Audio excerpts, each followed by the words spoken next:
It's time to focus on the Detroit Pistons. They are tied with the Cavaliers for the longest active win streak in the NBA, 7 straight wins. They have a top 5 offense and defense during this stretch. Cade Cunningham is on another level right now. Last 15 games, he's averaging 29.5 points, 9.6 assists, and 5.9 rebounds per game. Remember when ESPN ranked him as the 67th best player before this season, having guys like Malik Monk, Kentavious Caldwell-Pope, Alex Caruso, just to name a few ahead of him? Very funny to look back on that because it's like, what on earth were they thinking?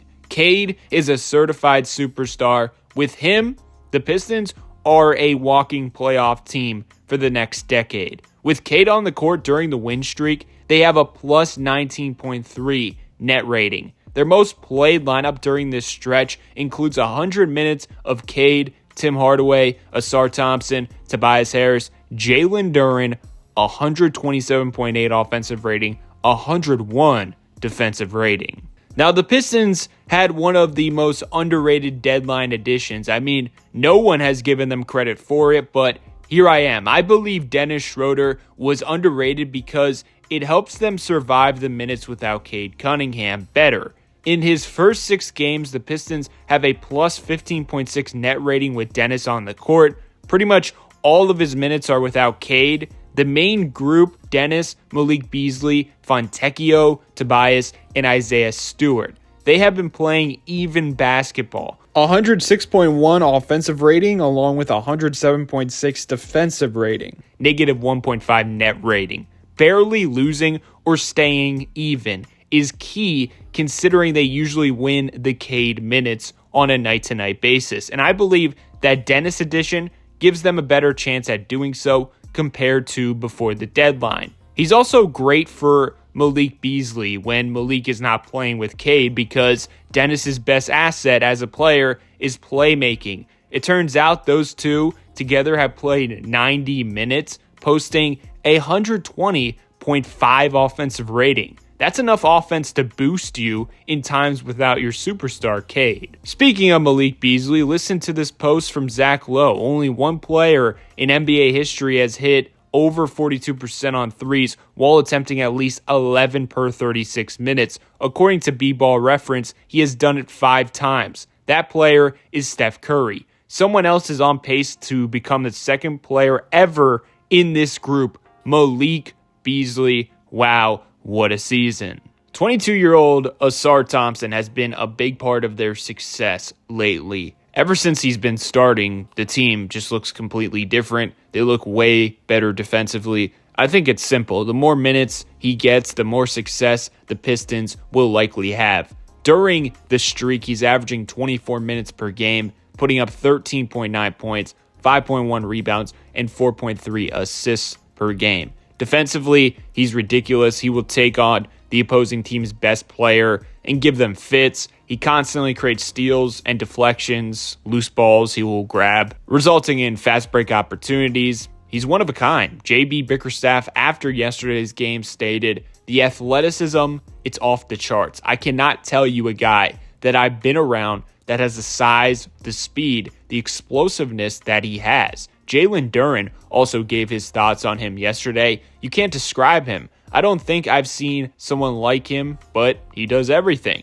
If he stays healthy and improves on his weaknesses, he's a star player. It's that plain and simple. But right now, he just sets the tone defensively, hustle, rebounding wise, which is huge for the team because they have been missing that over the past couple seasons. Another low-key reason for this streak is Jalen Duren and Tobias Harris both are playing the best basketball of their season, which has helped a ton. First 48 games before the streak, the team was worse with Jalen Duren on the court, negative 2.5 net rating. He averaged 10 points, 10 rebounds during that stretch, but during the 7-game win streak, they have a plus 25.5 net rating with him out there. Very impressive numbers as well. 13.6 points, 12.7 rebounds, and listen to this, 5.1 assists per game for Jalen Duren. My goodness, that's absolutely wild. And then going to the veteran Tobias Harris, he's been the third leading scorer in the last 7 games, 19 points per game very efficiently, a plus 26 net rating with him on the court. Going to the previous 49 games he played, still a positive net rating, but not as good, plus 2.4 with him out there. Those two elevating their play has made that starting group very dangerous and effective. Overall, the big man rotation has been producing. There isn't much of a drop-off subbing out Duren for Isaiah Stewart. He's a great rim protector, averages at least 1 scuffle per game with the opposing team. With him on the court during the win streak, the Pistons have a 106.4 defensive rating. He anchors on that end of the floor, making the Cade-less minutes easier to get through. And as a team, they've been thriving at the little things. Rebounding-wise, they are 7th in defensive, 6th in offensive rebounding percentage, and 4th overall for that category. On top of that, they are 9th in steal percentage over the win streak.